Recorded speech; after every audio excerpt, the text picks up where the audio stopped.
Assalamualaikum warahmatullahi wabarakatuh. Assalamualaikum warahmatullahi wabarakatuh. Allahumma sholli ala sayyidina Muhammad wa sayyidina Muhammad. Buya, saya mau bertanya tentang berhikmah. Buya, seorang murid bisa berhikmah kepada gurunya. Seorang anak bisa berhikmah kepada kedua orang tuanya. Seorang istri bisa berhikmah kepada suaminya. Pertanyaannya, kalau seorang janda yang ditinggal mati oleh suaminya, apakah masih bisa berhikmah untuk mendapatkan surganya Allah Subhanahu wa Ta'ala? Syukran Buya. Wassalamualaikum warahmatullahi wabarakatuh. Assalamualaikum.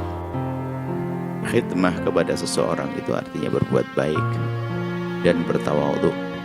Itu tidak ada batasnya. Ibu bertanya hanya satu sisi, padahal yang disebutkan ada 4. Pertama, seorang murid kepada gurunya, seorang anak kepada ayahnya, seorang istri kepada suami.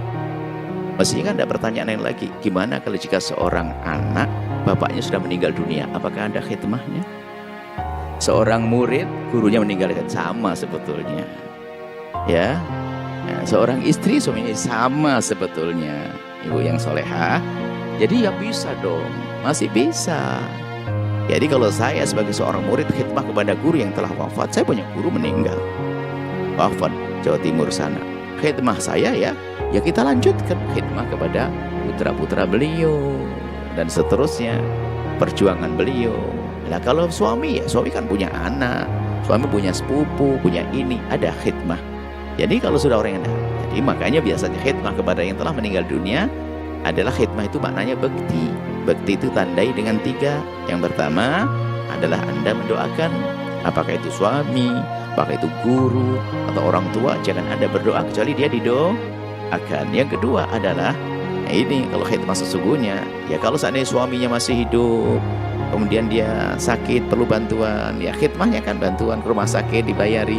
Sekarang Anda banyak duit, sedekah yang banyak untuk suami, itu niatkan, kasihkan ke madrasah, kasihkan ke fakir miskin, diniatkan untuk suami, diniatkan untuk orang tua, diniatkan untuk guru. Seperti itu khidmahnya, potong rezeki Anda dan niatkan untuk orang yang telah meninggal dunia dari suami atau guru atau orang tua. Yang ketiga adalah khidmahnya Anda, bekti Anda adalah Anda baik-baik dengan orang yang pernah dibaiki. Kalau Nabi pernah kepada Nabi, istri beliau wafat, Sayyidah Khadijah Al-Kubra. Bagaimana berbakti pada Sayyidah Khadijah? Ya tentunya berbuat baik dengan orang yang pernah dibaiki Sayyidah Khadijah, termasuk kepada putri-putri Sayyidah Khadijah, yaitu putri baginda Nabi Sayyidah. Tapi ada orang lain, sehingga waktu Sayyidina Nabi membagi-bagi daging kepada Siti Fatimah, bilang, ya Fatimah, kirim daging ini ke sana. Kenapa? Karena dulu aku melihat ibumu selalu ngirim ke sana. Ya maksudnya gini, kalau suaminya baik sama seseorang, lanjutkan, kasih sedekah dan sebagainya. Ada. Bisa, cara berbakti itu masih ada. Jadi kita melanjutkan kebaikan yang dilakukan oleh suami atau guru atau orang tua, atau termasuk program-program yang sudah direncanakan.